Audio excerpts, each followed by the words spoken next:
Oke, Assalamualaikum warahmatullahi wabarakatuh. Di video kali ini saya ingin menjelaskan praktikum ke-6 PJD versi Python. Di praktikum ke-6 ini ada beberapa percobaan, di antaranya ada filter rata, ada filter median, dan filter batas, lalu yang terakhir konvolusi. Di mana filter rata, median, dan filter batas ini menggunakan pemrosesan ketetanggaan dalam sebuah pixel. Nah, ini ketiga filter ini menggunakan operasi ketetanggaan, sedangkan yang konvolusi ya memang konvolusi nanti ya. Nah, yang ketetanggaan ini bisa dibayangkan seperti ini. WI yang dimaksud di sini WI sampai W9. Ini ada pixel 1, pixel sampai 9. Untuk X-1, Y-1 ini merupakan notasi untuk source code-nya nanti ya. Intinya yang tengah ini X, Y gitu. Jadi misalkan mau ngambil yang sebelah sini, berarti notasi codingannya X-1, Y-1. Kalau mau mengakses pixel W2, berarti notasi source code-nya nanti X-1, Y. Nah, ini dengan notasi-notasinya. Lalu kita menggunakan Python kan di sini. Berarti ada beberapa library yang kita gunakan di praktikum 6. Di antaranya ada Matplotlib untuk memplotkan sebuah image. Lalu karena kita menggunakan Jupyter Lab atau Jupyter Notebook ataupun Google Colab, ini perlu menambahkan Matplotlib inline. Biar plotnya ada di dalam baris ini, di dalam baris Jupyternya. Lalu ada SK Image Data, SK Image IO, Imread, ada SK Image Color dan RGB to Gray-nya. Lalu kita menggunakan NumPy untuk matrix dan array-nya.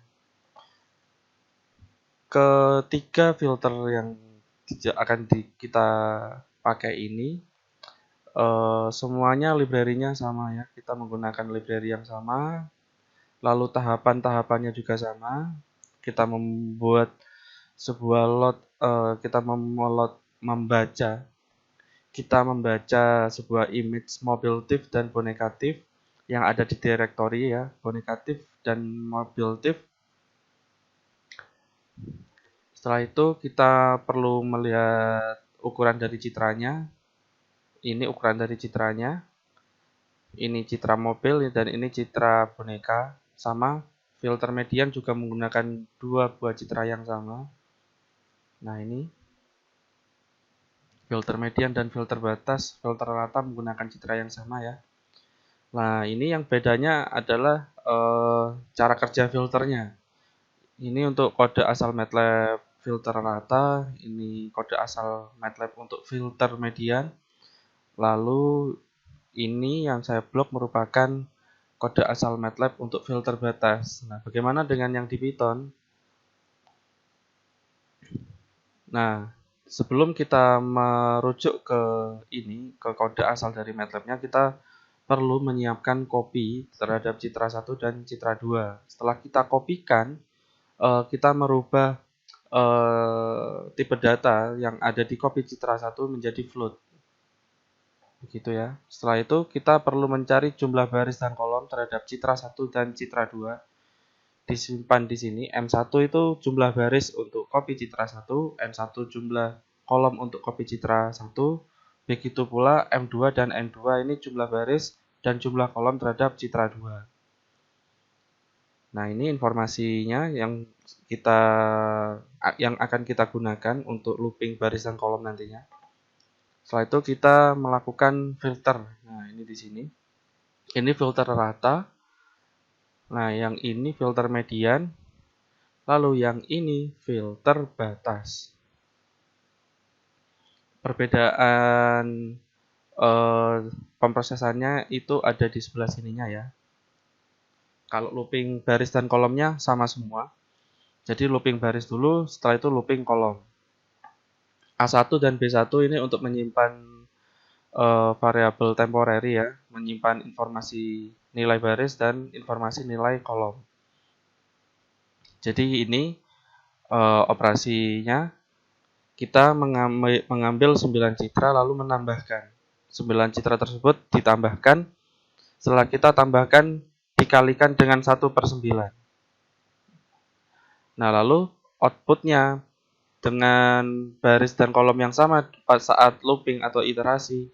Nah, di situ akan dirubah nilainya terhadap nilai baris dan kolom terhadap output 1 ini. Ini sama untuk yang citra 2, yang membedakan hanya copy citra 1 dan copy citra 2. Nah, lalu yang filter median, cara kerjanya itu berbeda sekali dengan filter rata. Nah, ini kalau median dari ke-9 citra tersebut, ke-9 pixel tersebut, ini dibikin sebuah array atau vektor ya. Dibikin array atau vektor. Setelah itu kita mengurutkan array tersebut dari kecil ke besar. Nah, setelah kita urutkan, kita mengambil nilai tengahnya. Data A, indeks ke-5. Ini akan ditampung ke variabel output baris dan kolom yang dilakukan saat iterasi. Sedangkan filter batas, nah di sini membuat sebuah array juga. Di sini membuat sebuah array. Setelah membuat sebuah array atau vektor terhadap 9 pixel yang diseleksi, kita perlu mencari minimum pixel dan maksimum pixel terhadap array tersebut dari ke-9 pixel tadi. Setelah kita mengetahui nilai minimum pixel dan maksimum pixel, maka di sini ada percabangan ya. Jadi dicek apakah citra input baris koma kolom tersebut nilainya kurang dari minimum pixel. Jika iya, maka output baris dan kolom tersebut nilainya mirip sama dengan minimum pixel. Tetapi jika tidak memenuhi percabangan atau kondisi ini, maka akan lari ke percabangan selanjutnya.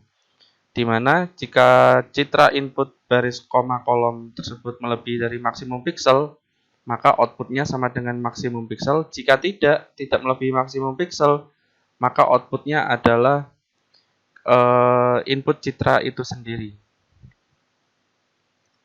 Oke, demikian yang penjelasan filter baris dan filter rata, median, dan filter batas. Nah, lalu outputnya bagaimana? Nah, output filter rata seperti ini. Jadi input citranya dari kedua input citra ini noise semua. Yang ini bintik-bintik, lalu yang ini lebih dominan noise-nya ada bintik hitam dan bintik putih. Nah, ini setelah kita lakukan filter rata, bintiknya masih ada, agak ngeblur dikit, tapi warnanya keabuan, yang ini warnanya putih. Sedangkan yang citra 2, yang boneka ini malah ngeblur, yang rata. Kalau yang median, ini lebih halus, noise-nya hilang. Di sini masih ada satu noise, cuman kecil banget. Yang di sini sangat besar, yang di input, yang di outputnya ada sedikit untuk yang citra mobil. Lalu yang filter batas, di sini outputnya, nah masih tersisa noise-nya seperti ini ya. Oke, lalu kita lanjut ke praktikum 6.4, konvolusi. Nah, konvolusi sendiri itu konsepnya seperti ini ya. Yang putih ini merupakan citra pixel dari image, sedangkan yang ada border hitam, nah yang ini merupakan kernel atau moving window atau windowing gitu istilahnya. Cuman saya biasanya menyebut dengan kernel. Adapun kernelnya ini mempunyai nilai seperti ini ya. Min 2, min 1, min 1, 0, 0, 0, lalu ada 1, 1, 2. Maksud dari konvolusi ini, dari kernel akan melakukan operasi terhadap citra input dengan dimensi yang sama ya, 3,3, 3 baris 3 kolom. Nah, lalu kita melakukan operasi seperti ini. Jadi 0 dikalikan dengan min 2, lalu 5 dikalikan dengan min 1, lalu 5 dikalikan dengan 0. Begitu seterusnya, hingga diperoleh perhitungan seperti ini. Setelah itu didapatkan sebuah hasil 8. Ini output ya, citra output seperti ini 8. Nanti pixel kernel ini akan bergeser terhadap input pixelnya. Jadi yang pertama itu ada di baris 1 kolom ke 1, dia akan pindah tetap ke baris 1 kolom 1 gini. Jadi yang terseleksi nanti 554, 054, 613. Ini berjalan terus seperti ini. Hingga semua pixel terlewati semua, maka operasi konvolusi selesai. Nah, bagaimana dengan pemrogramannya? Nah, di sini di praktikum 6.4 konvolusi kita menambahkan OpenCV di sini. Selain kita menggunakan library yang lama, Matplotlib dan skimage ini dan NumPy, kita menambahkan OpenCV. Seperti biasa kita membaca sebuah image gedung TIFF, lalu kita memplotkan. Nah, seperti ini. Setelah itu proses konvolusi. Nah, ini kernelnya. Kernel lalu kita melakukan filter 2D, CV2 filter 2D. Ini citranya, lalu dikasih dengan kernel, maka outputnya seperti ini. Garis tepi dari citranya ini bisa terdeteksi seperti ini. Oke, sekian di praktikum ke-6 ini. Semoga ilmunya bermanfaat. Saya akhiri. Assalamualaikum warahmatullahi wabarakatuh.